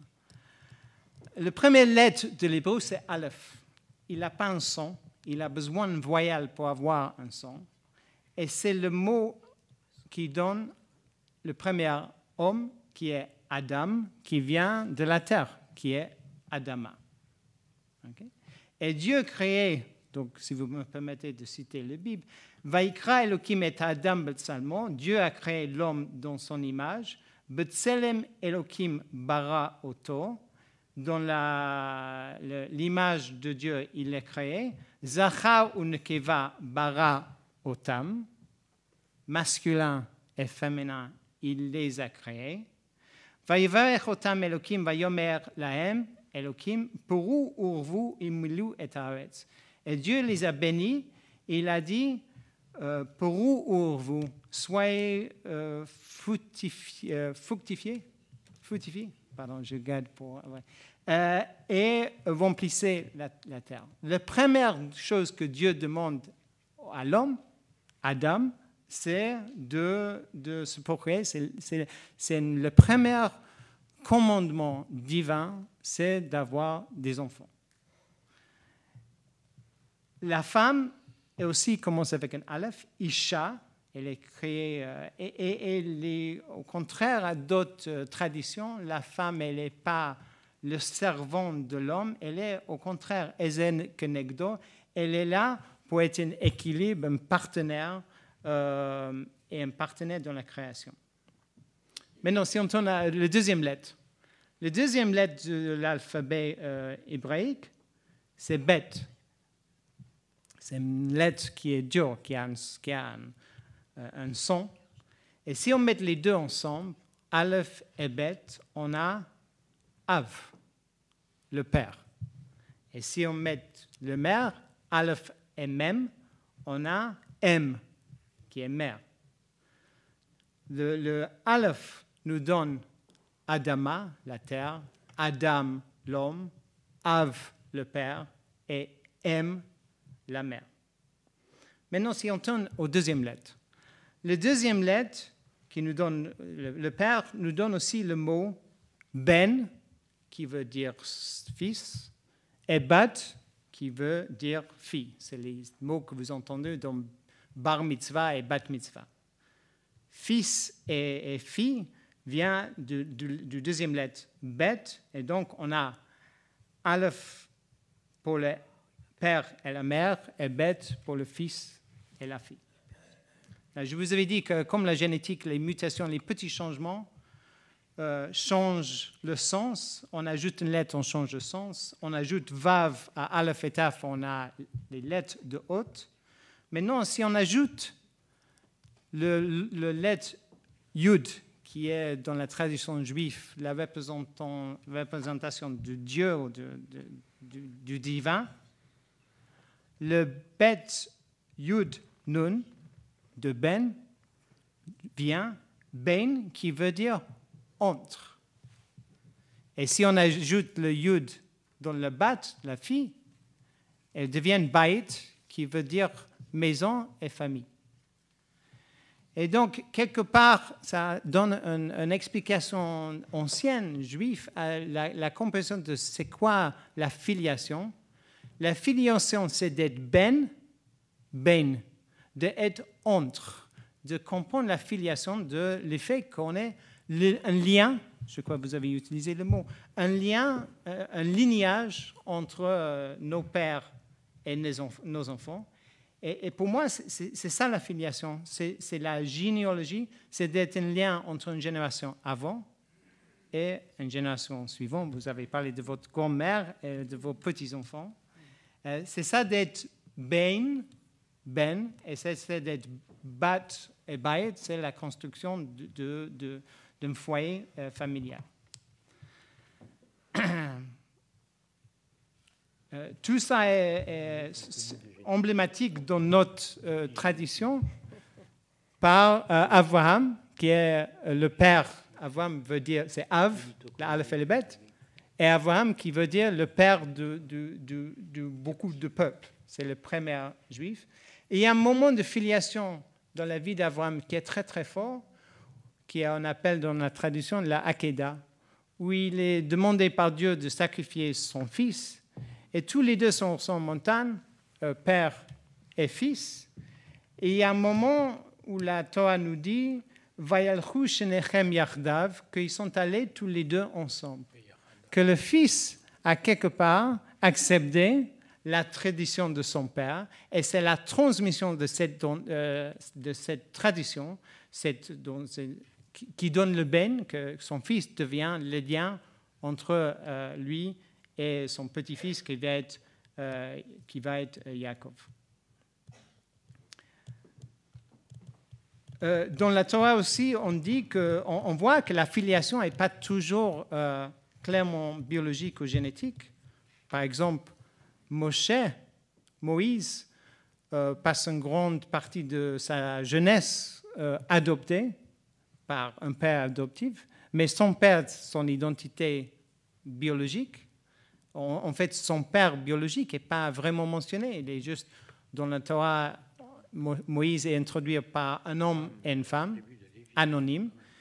Après, il est adopté par un pharaon.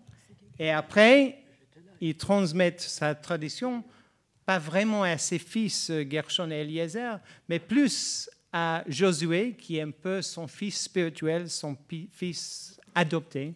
Donc, il y a une filiation dans ce sens. bon, je dis tout ça pour nous donner l'idée que mon inspiration de filiation, il vient des choses anciennes. Et si je peux juste dire quelque chose pour l'avenir. Pourquoi on a ces soucis pour l'avenir? C'est parce que la technologie va très rapidement. Et la technologie ouvre les nouvelles questions sans donner des nouvelles réponses. Il y a deux opportunités qui sont posées par cette technologie de génétique. Le premier est cellulaire. C'est qu'on a découvert ces dernières 10 ans qu'on peut changer l'identité cellulaire. On peut prendre une cellule de la peau et recréer une cellule souche qui est capable de donner un embryon. On a commencé à faire ça chez la souris. On peut créer des cellules souches humaines. Et il y a des expériences qui ont été publiées cette année où on peut commencer dans une boîte de pétri de casser les distinctions entre soma et germa.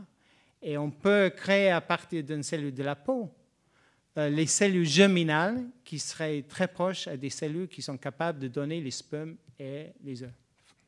Donc, ce changement de technologie cellulaire va changer potentiellement notre capacité de créer sperme et œufs dans l'avenir et donc notre capacité de mélanger sperme et œufs pour faire des enfants.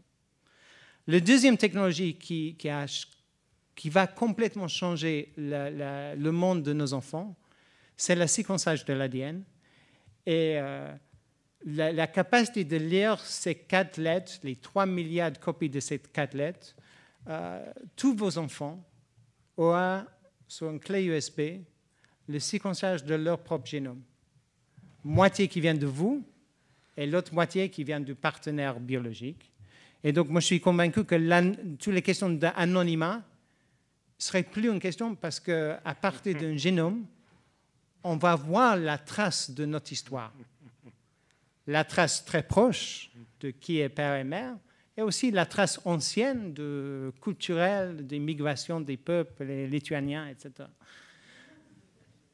Donc, ces deux technologies, la capacité de changer l'identité cellulaire et la capacité de lire le patrimoine génétique vont complètement vont poser des nouvelles questions qui sont, je crois, très importantes dans ce débat. Et juste pour terminer, tout ça me donne beaucoup de réflexion. J'essaie, ça fait 50 ans et j'espère que je vais passer encore 50 ans, d'essayer de comprendre ces deux alphabets qui me fascinent, une avec 4 lettres et l'autre avec 22. Et j'essaie de transmettre tous les deux. Donc il y a une responsabilité de transmission de ces 2 lettres, les 2 alphabets, mais avec l'interprétation de la sens des deux à mes enfants. Merci. Je dois reconnaître que moi j'ai été un peu surprise. Je m'attendais pas du tout. Je m'attendais pas du tout à ça. Il faudra d'ailleurs qu'on en parle pour voir un peu toutes les conclusions que vous pouvez tirer justement et qu'est-ce que vous transmettez en transmettant ces 2 alphabets. Alors Dominique Bertinotti qui est à côté de moi regarde de temps en temps la montre parce que, comme vous n'êtes pas sans le savoir, ce soir, les militants du Parti socialiste votent des motions. Et Dominique en défend une. Donc, dans un quart d'heure, elle doit être avec les militants socialistes pour voir l'état de sa motion. Donc, Dominique, si on va essayer de profiter encore un tout petit peu de vous, peut-être que vous pouvez réagir à ce que vous avez entendu de la part de nos intervenants pour que vous puissiez après aller soutenir vos camarades, c'est le cas de le dire, et voilà. C'est très complexe. Finalement, je vais être très franche, c'est vos propos conclusifs quasiment que j'ai trouvé le plus intéressant parce que c'est les questions que vous posez au travers de la capacité à partir d'une cellule de la fermeté et ensuite le deuxième processus qui est la lecture du patrimoine génétique qui pose de vraies questions. Puisque face à cela, jusqu'où peut-on aller? Pourquoi? À quoi ça nous sert? Et de façon très triviale et pas du tout à la hauteur de votre réflexion, On sait bien que les humains sont tentés de choisir le sexe de l'enfant, la couleur des yeux. Bon, donc on voit bien au travers des remarques conclusives que vous avez faites que on devrait effectivement ne pas laisser simplement les médecins comme ça créer quelque chose qui peut être, après tout, le nucléaire. C'est aussi une invention qui a ses plus, et on sait comment ça a été utilisé aussi. Bon, donc voilà, donc je pense que là, il y a véritablement cette question de l'interrogation, comment, effectivement, on définit alors des règles d'éthique, des règles tout court de la loi. Et voilà, moi, je suis un peu frustrée parce que j'attendais une réponse de ce point de vue-là. Le deuxième point que je voudrais souligner, c'est... Bon, je ne vais pas vous critiquer, je ne vais pas refaire le débat du mariage pour tous, mais... Vous savez, quand j'étais maire du 4e arrondissement, maire M-A-I-R-E, Yves Haddad, qui est venu me voir, il est l'auteur d'un ouvrage qui s'appelle « Père et mère ». Et il a demandé à près de 150 artistes de représenter leur père, leur mère. Et c'est très, très intéressant. Je veux dire, c'est des artistes, pour certains connus, pour d'autres moins. C'est très, très intéressant. Comment ils voient leur père, comment ils voient leur mère. Et l'auteur lui-même, Yves Haddad, qui a conçu donc cet ouvrage, donc dit je suis photographe, donc j'ai également fait quelque chose. Alors je dis écoutez, parce que l'idée c'était d'en faire ensuite une exposition. Bon, montrez-moi ce que vous avez. Et lui a mis 2 photos de son père. Voilà. Bon, voilà. Donc oui, mais. En même temps, si je puis me permettre, s'il s'appelle Yves Haddad, il est probable qu'il ait une mère juive et je peux le comprendre. C'est un autre débat. Je n'ai pas choisi par hasard. Hein ? Alors on en reparlera. Voilà. Bon. Et pourquoi je dis ça ? Parce que je pense qu'à un moment donné, les interrogations, elles sont beaucoup plus complexes que simplement... quand vous dites on est d'un père et d'une mère, moi j'ai envie de dire on est d'un homme et d'une femme. C'est assez agaçant de penser, moi je suis assez proche des thèses d'Elisabeth Badinter, mais c'est assez agaçant de penser que c'est parce qu'on accouche que brusquement on devient mère et parce qu'on va déclarer son enfant à l'état civil qu'on devient père. Enfin, vous avez des femmes qui accouchent et qui se vivront jamais comme mères et à l'inverse des pères. La société tolère moins que la mère ne se reconnaisse pas mère que le père... on compose beaucoup plus avec. Donc, je pense qu'il faut faire très attention à l'utilisation des mots lorsqu'on parle justement de filiation. Il y a un mot que vous avez tous utilisé et qui est très important, qui est la transmission. Et moi, je pose une question, parce que là où je suis en profond désaccord, c'est de considérer que la stérilité n'est qu'une maladie. Je trouve ça très, très choquant. Ou alors, il faut pas parler de stérilité à partir de couples homosexuels. Enfin, je veux dire, ça ne les concerne pas. Ce n'est pas une question de stérilité. Personne ne conteste qu'un être humain naît d'un homme et d'une femme. Enfin, voilà. Donc, pourquoi interdire, oui, d'un ovocyte et d'un spermatozoïde ? Bon. D'accord, je suis devant des médecins, j'aurais dû être extrêmement ferme sur l'utilisation de mon vocabulaire. Mais quand je vois qu'on n'en est qu'à parler de père et de mère, vous voyez qu'il y a un chemin important quand même qui est à faire. Je reviens sur la transmission. Pourquoi un couple homosexuel n'aurait pas la même volonté de transmettre ? Et ça, c'est quelque chose que nous avons entendu lorsque nous avons fait des auditions avec Christiane Taubira, d'horizons très, très, très différents. À un moment donné, aussi bien chez des homosexuels qui se sont exprimés devant nous que chez des parents d'enfants homosexuels. Parce que quand on parle des homosexuels, moi, j'aimerais bien qu'on dise c'est des fils, des frères, Bon, c'est pas des gens qui sont ailleurs. Ils ont des familles. Et dans ces familles, on a aussi ce souci de la transmission. Et vous avez des parents d'enfants homosexuels qui, justement, ont un regard très différent parce qu'ils ont aussi envie d'être grands-parents. Pourquoi ? Pour transmettre. Pour transmettre.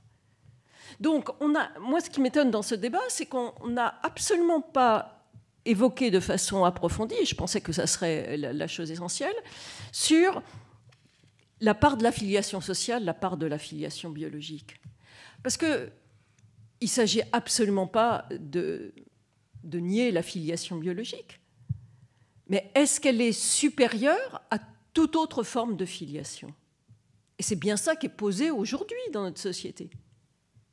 Donc, je suis étonnée que ça ne soit pas... Parce que, après, je suis désolée, le Pacs, ça n'a pas marché. C'est comme si vous disiez, alors peut-être que vous avez cette conception-là du mariage, c'est qu'une affaire de contrat. C'est-à-dire, on ne pouvait pas marier les homosexuels, alors il a fallu qu'on leur trouve une forme de contrat, on leur a créé le Pacs. Ouais, mais pas de chance. Effectivement, c'est intéressant de voir pourquoi le Pacs, ce sont les couples hétéros qui s'en sont emparés. Parce que précisément... voilà, il y a une confrontation de la liberté individuelle, c'est une évolution du couple, de la notion même du couple. Donc, c'est pas que le Pacs n'a pas marché, c'est qu'à un moment donné, et moi ça m'a beaucoup surprise parce que je suis d'une génération post-68 Ard où on crachait plutôt sur le mariage, on trouvait que c'était une institution très bourgeoise. Et quand effectivement, peut-être parce que mère du 4e où il y a une communauté homosexuelle assez importante, et que je les ai entendus revendiquer le mariage, au départ, je me suis dit, mais qu'est-ce que c'est ? Enfin, pourquoi ? Vous avez des couples hétérosexuels qui essayent de s'affranchir du mariage, mais parce que tout simplement, ils veulent la même reconnaissance sociale de leur engagement, de leur amour. Et qu'ils ont exactement la même volonté, le même désir de transmettre. De transmettre. Donc, moi, je veux bien qu'on évacue la question de la PMA et de la GPA pour les couples homosexuels, mais ce n'est pas comme ça qu'on aura répondu aux questions. Est-ce que, dans une société démocratique, le droit à la transmission devient un droit qui n'est pas équitable, puisqu'on ne peut pas l'offrir alors que la médecine est en capacité d'offrir les mêmes droits et les mêmes devoirs. Voilà, moi je suis dans des interrogations. Là, on ne parle plus du mariage, on parle de la transmission. Et de la filiation. Et c'est effectivement la revendication des LGBT, depuis d'ailleurs le Pacs. C'est dans ce sens-là que je disais qu'il a raté son objectif parce qu'il était destiné à ça. Il n'a pas rempli ce résultat-là, mais la revendication est restée la même. Au fond, le livret de mariage, c'est un acte d'état civil, il est satisfaisant pour certains, mais il n'apporte rien. Ce qui apporte la fécondation, la fécondité d'un lien, c'est la transmission. La fécondité, la capacité de transmettre, c'est-à-dire d'engendrer, c'est ça qui crée effectivement le lien du mariage. Sinon, on peut vivre très bien avec un livret de mariage, sans livret de mariage, changer de livret de mariage, quel que soit le sexe qu'on est soi-même et quel que soit le sexe de son partenaire. Quelques grincheux y verront peut-être à redire, mais tout ça est sans importance. On parle effectivement des engendrements. Je ne veux pas de nouveau reparler de la Bible, mais les engendrements, tolédotes, comme dit la tradition hébraïque, c'est fondamental dans la tradition juive. Ça identifie celui qui parle. On sait qui est l'interlocuteur. Tu es le fils de qui ? Voilà. Là, je commence à comprendre qui parle et quel est le contenu de la demande. Sans rentrer dans la contradiction, vous partez quand vous voulez. Mais vous pouvez rester aussi. Sans rentrer dans la contradiction, ce que vous disiez tout à l'heure, Jonathan, et qui était tout à fait effectivement passionnant, sur le fait que chacun aura sa clé USB et que finalement, on saura très très bien tout ce qui est de notre patrimoine génétique, c'est-à-dire qu'on connaîtra, alors qu'on ait eu un père, qu'on ait été fait dans des circonstances, dirons-nous, classiques, ou dans des circonstances moins classiques. Le problème, c'était finalement de se dire, ça doit être terrible pour un gosse de ne pas pouvoir définir qui est son père, de se poser des questions, etc. Si vous nous réglez ce problème, c'est-à-dire que si finalement on sait exactement d'où on vient et que ça peut être tracé, est-ce que vous ne dessinez pas, c'est pour ça que l'histoire de Dieu était importante là, est-ce que vous ne dessinez pas une toute autre société ? Est-ce que c'est pas ça qui est en train de se dessiner ? C'est-à-dire une société finalement qui n'aurait que très peu de choses à voir avec ce qu'on connaît, puisque on n'aurait pas besoin de définir très précisément, voilà, mon père c'est ce monsieur avec les cheveux gris et une kippa rouge sur la tête, mais je sors ma clé USB en disant, voilà finalement moi d'où je viens, et toi d'où tu viens, je vais mettre mon truc et je vais te montrer aussi. Est-ce que c'est de la science-fiction ou est-ce qu'on peut aller vers ça ? Parce qu'en fait, vous êtes en train de régler un problème qui est un vrai problème et qui questionne. Mais est-ce que vous le réglez vraiment ou est-ce que vous le réglez scientifiquement et qu'il y a d'autres questions qu'il faut peut-être se poser et qui ne se règlent pas aussi facilement qu'avec une clé USB ? Ce que j'avais essayé de dire avec les métaphores des deux langages, les deux alphabets, c'est que la traçabilité de l'alphabet génétique, aujourd'hui, c'est plus de science-fiction, c'est la réalité. C'est qu'on peut vraiment tracer la séquence génétique et donc la traçabilité des histoires des deux parents. Mais est-ce que vous êtes un seul alphabet ? Est-ce que savoir quelle est votre séquence de l'ADN, est-ce que ça vous dit qui vous êtes ? Pour moi, c'est juste une partie. Je parle plusieurs langues, chacun avec son alphabet. L'alphabet, ce n'est pas juste la transmission des lettres, mais c'est la culture et l'interprétation qui vient avec. Et même pour l'ADN, il y a une question d'interprétation. Je vous avais dit, deux jumeaux avec le même ADN ne sont pas identiques. Donc, on peut pas, on va avoir la capacité de lire exactement notre génome, mais on ne devrait pas dire que l'identité se limite à la séquençage de l'ADN. C'est ça, vous nous dites que ce n'est pas le tout génétique, qui était très à la mode il y a une vingtaine d'années avec Cohen et d'autres. C'est un outil de comprendre la relation fils et mère, et fils et père, mais c'est juste un outil fascinant, parce que jusqu'à ce que vous n'avez pas parlé, c'est que aujourd'hui, chaque accouplement, même si c'est dans un test à essai ou par la technique classique, est un mélange hasardeux, aléatoire entre deux génomes. On est un mélange. Donc, on va me dire que j'ai le nez de mon père et les yeux de ma mère, mais demain, on peut savoir vraiment qu'est-ce qu'on a hérité. Donc, la question de l'héritage génétique va complètement changer parce que je vais voir dans mon propre génome mes deux parents et mes quatre grands-parents. Donc, ça va changer, mais ça va m'aider, mais ça ne va pas m'aider qui suis-je. C'est juste une partie avec l'interprétation, avec l'épigénétique, on peut parler si vous voulez, et avec tout ce qui vient avec. Donc c'est un outil fascinant qui va changer notre identité, qui va changer la question de transmission, qui va mettre un vrai problème pour ceux qui veulent garder l'anonymat, parce que l'anonymat aujourd'hui, ça n'existe plus. Donc si l'anonymat est important dans le débat, c'est la technique de séquençage va mettre une vraie question, un problème technique. Donc c'est dans un outil, mais c'est important de dire que l'ADN, c'est juste une partie de qui suis-je. Madame la ministre, je profite que vous êtes encore avec nous pour quelques instants.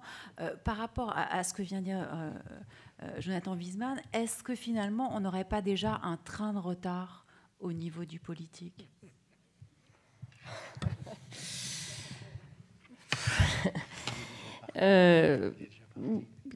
C'est très compliqué pour moi de répondre ça, parce que j'ai envie de dire le bon politique, c'est celui qui n'a pas 5 km d'avance sur la société, mais 200 mètres. Bon.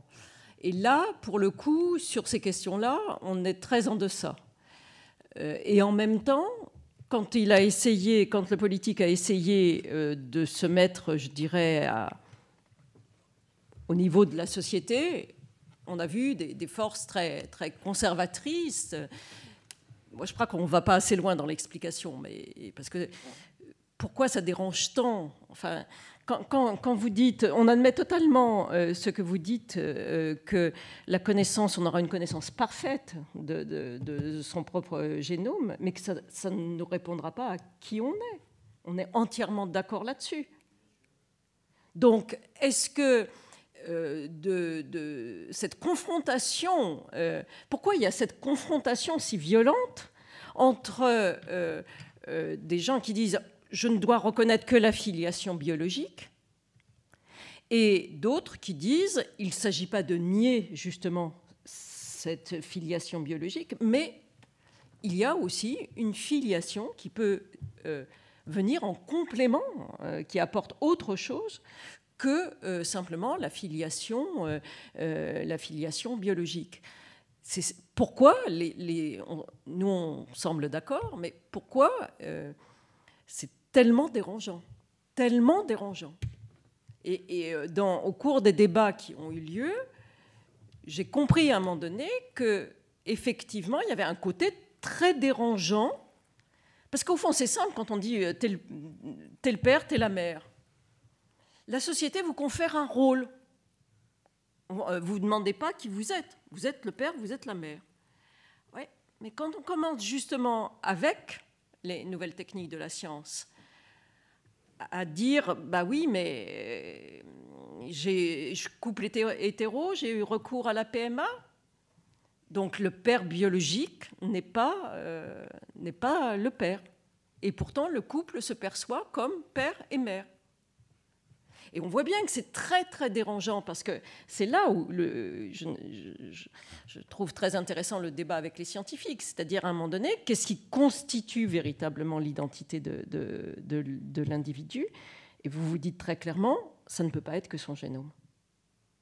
Donc, à partir de ce moment-là, est-ce que la société n'a pas à définir des règles où, effectivement, compte tenu de ces progrès de la médecine, on puisse dire, d'abord, tout n'est peut-être pas possible, n'est peut-être pas souhaitable, ou si tout devient possible, on définit des règles. Et moi, je dis très clairement, par exemple, sur la gestation pour autrui, ma position, je ne sais pas quelle est ma position. Au départ, je trouvais que c'était vraiment une instrumentalisation, une marchandisation du corps, etc. Puis, quand vous allez plus loin que cela, c'est beaucoup plus complexe. Je n'ai pas d'avis tranché sur la question. Je regarde, par exemple, comment les Britanniques ont défini ce qu'ils appellent la GPA éthique. Et c'est très intéressant. En Grande-Bretagne, ils se refusent à ce que l'enfant soit le produit de l'ovocyte de la mère porteuse. C'est-à-dire que la mère porteuse ne devient vraiment que... Oui, voilà. Bon. C'est des questions... C'est des questions qui sont étroitement liées à la transmission. Bon. Donc, moi, c'est là où on a besoin d'avoir un échange très, très constructif, sans tabou, et qui, évidemment, questionne l'ordre ou le désordre d'une société. Parce que c'est bien ça, hein, si on définit... vous savez, nos comportements humains n'ont pas beaucoup changé depuis la préhistoire. Mais on a défini des modalités de fonctionnement de la société pour d'abord se perpétuer et pour qu'il y ait des règles, parce que sans ça, on ne vit pas ensemble. Bon. Donc voilà, et là-dessus, je pense que le débat ne fait que commencer, et moi j'aimerais bien qu'il puisse se poursuivre entre ce que vous décrivez et les progrès que vous avez sur justement la capacité à détailler le génome. Et puis, je vais terminer par ça, mais je me souviens, j'ai reçu dans mon bureau ministériel une jeune femme qui était en passe de devenir elle-même mère et qui était née de PMA et qui aimait beaucoup ses parents, mais son père n'était pas son père biologique. Et elle a pris conscience, et elle militait pour la levée de l'anonymat du donneur de sperme, que lorsqu'un médecin lui a dit « Mais quel est votre héritage médical, votre père, votre mère, etc. » Et sur le père, elle ne sait pas. Et il y avait quelque chose d'insupportable. Et du coup, elle a eu toute une réflexion sur « Mais finalement, j'aimerais bien savoir si j'ai le nez de mon père, les yeux de ma mère. » Et pourtant, elle disait, voilà, aimer totalement. Et elle ne voulait pas remettre du tout en cause le fait que sa filiation paternelle restait pour elle son père qui l'avait élevée depuis toute petite. Bon. Donc on ne peut pas faire, je veux dire, c'est des questions de fond. Et on a besoin, si on veut faire de la pédagogie sur des sujets aussi complexes, c'est qu'il faut qu'on arrive aussi à se mettre au clair entre, je ne sais pas si on peut se mettre d'accord, mais au moins au clair entre scientifiques, politiques, parce qu'il en va quand même de quelle société, vers quelle société on veut aller. Et là, pour le coup, on peut partager, qu'on soit religieux, pas religieux, qu'on soit médecin ou pas médecin, ou qu'on soit politique ou pas politique, l'interrogation vers quelle société on veut aller. J'ai presque envie de dire quelle société on veut laisser à nos enfants, mais j'ai pas osé. Oui, d'accord. Alors peut-être deux réactions, parce qu'il est 10h moins 10, donc je ne sais pas si vous avez envie, vous, de prendre la parole, si vous avez des questions. Alors, je vais donner évidemment la parole à la salle. Bernard, Bernard avait eu envie de parler, et après Jonathan aussi m'a fait un petit signe. Une petite question à Madame Bertilotti. C'est vrai que le pragmatisme britannique a quelque chose de très réconfortant. Il insiste sur le fait qu'il s'agit simplement d'un prêt d'utérus, mais rien de plus, puisque les ovules, donc l'ovocyte et le spermatozoïde, sont extérieurs à la mère porteuse. Ça rectifie un petit peu le tir, parce que sinon, on raisonne exactement, et encore, comme le faisait M. Berger, il ne voit pas la différence qu'il y a entre une location d'utérus, la location d'un biceps d'un monsieur qui travaille dans une usine. C'est pour lui la même chose, il suffit de le rémunérer.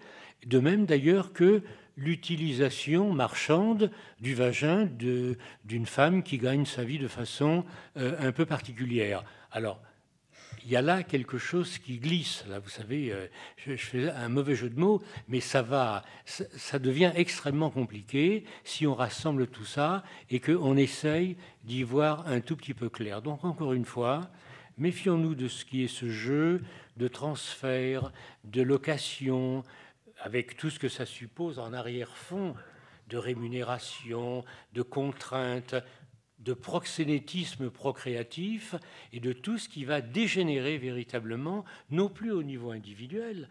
Vous parlez d'absence d'utérus, mais combien, il y a des médecins dans la salle, combien avez-vous vu de cas d'absence d'utérus ? C'est tout à fait exceptionnel. Ou alors un utérus qui devient, malheureusement pour raison de radiothérapie pour une jeune femme qui a été irradiée et dont l'utérus ne peut pas porter la grossesse. Très bien, mais ce sont des cas tout à fait exceptionnels.